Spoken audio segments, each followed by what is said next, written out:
Well, yeah, there's statues now. We can shoot them in the fucking face because they can die for all I care.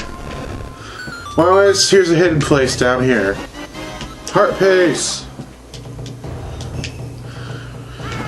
And we get another secret dojo. But with this one, we need a certain amount of hearts.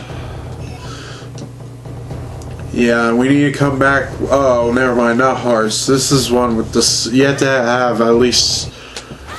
He's the last tiger scroll that I get. He's actually the last tiger scroll, so you need all 7 of them before you can actually talk to that guy. He'll teach you.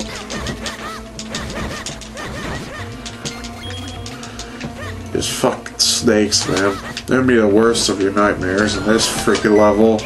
Because the snakes are fast and they'll hit you when unexpectedly. And in A Link to the Past, they have snakes in that game too. Beginning of the game, there's a section where you have to escape the castle, and there's snakes in the one corridor. Crap ton of them at that. And you want to avoid those snakes as much as possible because they do a shit ton of damage in A Link to the Past at the beginning of the game. So you really want to avoid those snakes. Yeah, they could be a real pain in the ass. Especially at the beginning of the game when you just only start out with 3 hearts. Let's put it this way, if I remember correctly, they take 1 whole heart away. So you really want to avoid them assholes over there. Anyways, there's the second kinstone. Now we go on to the third one. Which... why am I doing that? Well, third one, it's not too hard. I'm just gonna jump over here, take down my boots. Boots! Put some boots! No, I did not just say that. Well, anyways, yeah, it's basically over in this direction, if I remember! And, no, running shoes are pretty pointless at this part. You might as well just regularly walk. Yeah, it's over here. So, yeah, we're finally done with this fucking swamp section.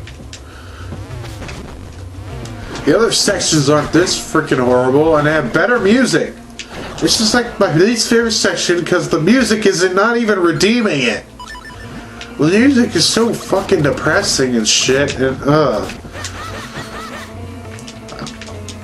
all the other areas later in the game, like the one area I could say is really bad like this, but at least it has really good music that can cheer you up. I mean, holy shit.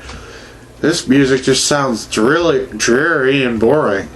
Just atmospheric music, that's it. I know there's not much you can do for a swamp theme, so I guess I shouldn't be putting them off for that because swamp themes are pretty generic all the time. They usually start out like dreary like this, and yeah. So I guess there can't really be helped. So maybe I'm putting too much shit on the game. I'm not saying the game is bad. It just has like some flaws in it and stuff. It is still one of my favorite games. It's just to talk about something. Oh, what's over here? Did I open this guy up? I thought I did. Did he come back over? Ugh. That's what I hate. This stupid asshole. He has to be facing a specific direction to shoot him in the eye. Would have been better if they made it 3D. And as soon as you get that treasure, these things appear. Don't collect them, because guess what? Yeah, you can figure that out already. As soon as you kill them, you get the 20 rubies, though. Yeah, what you want to do is swing your sword like hell. Like you're about to die or some shit. And you should be fine. And down here is where we need to go. But surprisingly, when you do run face first into the vines, they don't hurt you. Because, yeah, I forgot to mention, the vines do hurt you when you touch... Like, the thorns hurt you when you touch them, but when you dash into them, they don't hurt you. For some stupid reason. I don't know if that's because I have the dash attack, or... It might be because I have the dash attack. So you pretty much get what this is going at. They do a little happy jump or something. Yeah, we're fusing kids' stones with a goddamn statue. That doesn't make any sense. And each time they jump, they destroy that rock at the bottom left of the screen. So, yeah, you have to collect 3 in all to make them destroy that rock. Oh, you're probably near the end of this temple we're heading to. You're probably gonna notice why I hate this temple even more. I'm not gonna spoil it. I'm just gonna let my attitude spoil it for you. I'm not gonna spoil it in words. I'm just gonna let my attitude spoil it. It really, really bothers me that this is, it bothers me what they did. So, yeah, I better stop saying it because I'm gonna really spoil it for you. Because it is plot related, that what I'm talking about. So I'm not gonna say anything more to, so I won't spoil anything for you guys. Anyways, basically what you need to do, you see some of these guys, these statues have white eyes. Well, if their eyes aren't white, they're black. You need to turn Minish, go up to them, turn their switch on. So it'll get out of the fucking way. Oh, what's down here? It's probably a kid's stone. Yeah, it's usually a red kid's stone when they're in the underground areas. But yeah, one of my least favorite temples in the. I thought I turned him on. Don't tell me it resets. God damn it! Because the damn game doesn't have memory like that. Yeah, that can get really annoying when it does shit like that. Anyways, what the gimmick is? These statues will constantly get in your way. I like to kill them because they're freaking bastards. After you do that, you don't have to deal with him anymore as soon as you push that boulder over, but there will be one a little later that does a really dickish move. As soon as we kill all these enemies here, because we can't progress any further because that damn rock's in the way. Probably notice these green slants down here. Well, you can actually climb up them as a Minish, but I'm not gonna do that. And here's another area where you need to defuse a kid's stone, and it releases a huge ass green stalk or whatever they call it. I don't remember. Beanstalk. Beanstalk. Damn it. Beanstalk. Why did I say green stalk? Like Jack and the Beanstalk. Yeah, it releases something like that that goes up into the sky.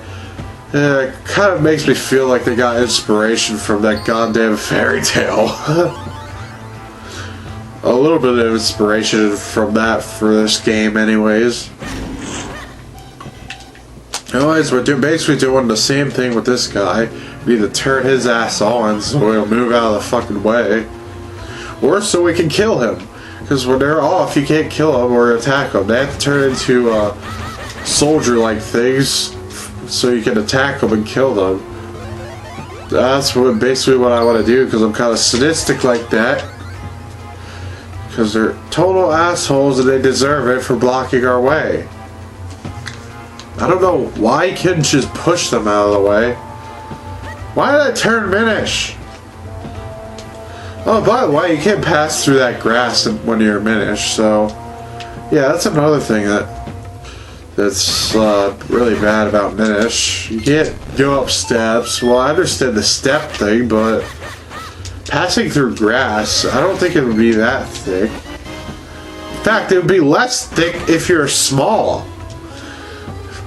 So I don't understand what that kind of logic is. Well, here's the dick guy.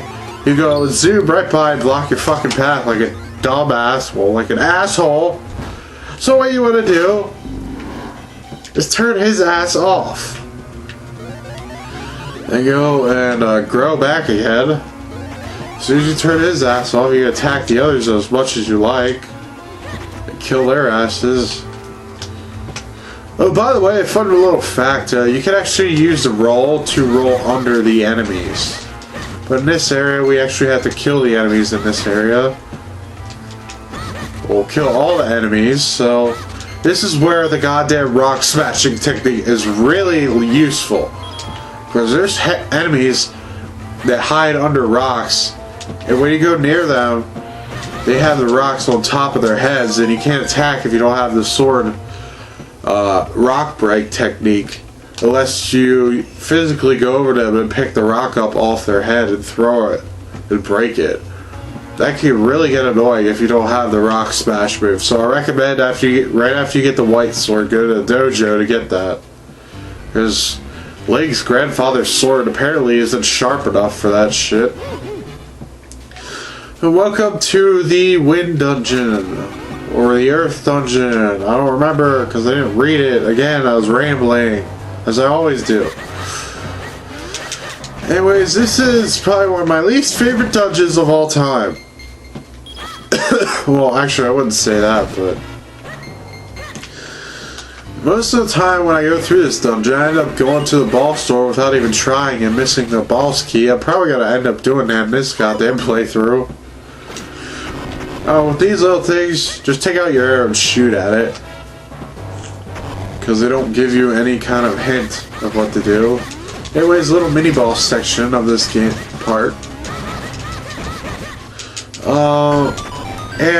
Item they give you in this area actually is not a weapon. Well, it's more like a sub-item, like it should be, but still, I like to have something that's more useful. And this is useful for collecting treasures, but we'll get more into that when we get to it.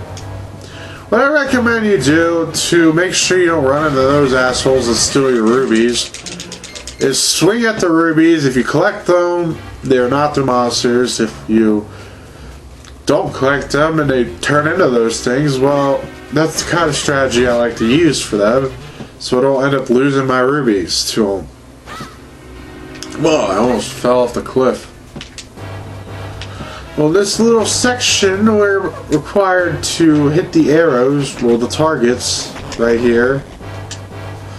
And if you wait too long, they'll actually go and reactivate. Well, deactivate, if you want to call it that. And here's another annoying part. No, I have to use this. Then I have to go right here, if I remember. Yeah, that's right there. If you push them to, these guys come to life, tricking you, because you had to push a button to turn them on. For some stupid reason. All the other ones, you had to shoot their eyes to turn them on, but they had their eyes closed. And you get a treasure chest, which is probably a map. Or a compass. You kind of expected that in the beginning of the damn temple. Come on, these platforms really are annoying when they take too long like that. This area can really be annoying to beginners when they first play this game. Because it's pretty much a maze-like area where you actually have to abuse some of the you have to abuse pitfalls and fall in the right area to get to the area you want to. Which, that really can get annoying. And these block puzzles over here can get somewhat annoying too. See, right here you're supposed to do that, push that, then push that straight up. You can screw up on that level, but on that puzzle. But all you need to do is just exit the room and come back in. It should reset. And each time, I think most of the keys end up, you have to pull a lever to get, and then they actually fall all the way down from the area you are at, which can really get annoying. But all you need to do is just fall with it. You're already at the bottom. So I don't see why they just didn't give it to you and make it a treasure chest. No, they had to put it all the way down there. It's pretty pointless. You still end up getting the key. It's not like it's any more difficult to get. Well, anyways, typically what I like to do is go over to these areas first. And look out for that goddamn annoying electrical thing, because he will piss you off when you're trying to pull levers. Yeah, there's a treasure chest, so... Whoa, watch out, dip. Yeah, and there's stupid skeletons usually hide as a skeleton head, but they're not that difficult to evade. Yeah, the right one gives you keystone, the left one opens the door. So remember that if you don't want to open that treasure for some reason. I don't know who wouldn't want to open the treasure, any kind of treasure chest. This treasure is awesome. This is actually one of the dungeons in the game where it probably has the most treasure you could find. Well, the most ruby treasure. I think they actually have a heart piece in this dungeon too, if I remember correctly. Well, anyway, what you want to do with this part is kill this asshole because he covers up the damn paths. Then you want to use your split technique that you learned in the Spirit Sanctuary or the Elemental Sanctuary.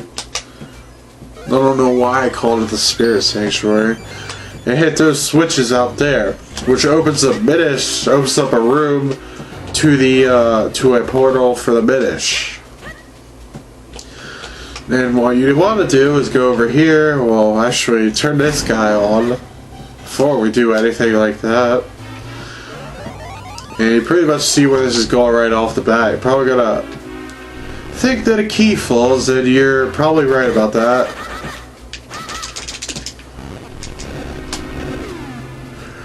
Screw him, I don't feel like dealing with him.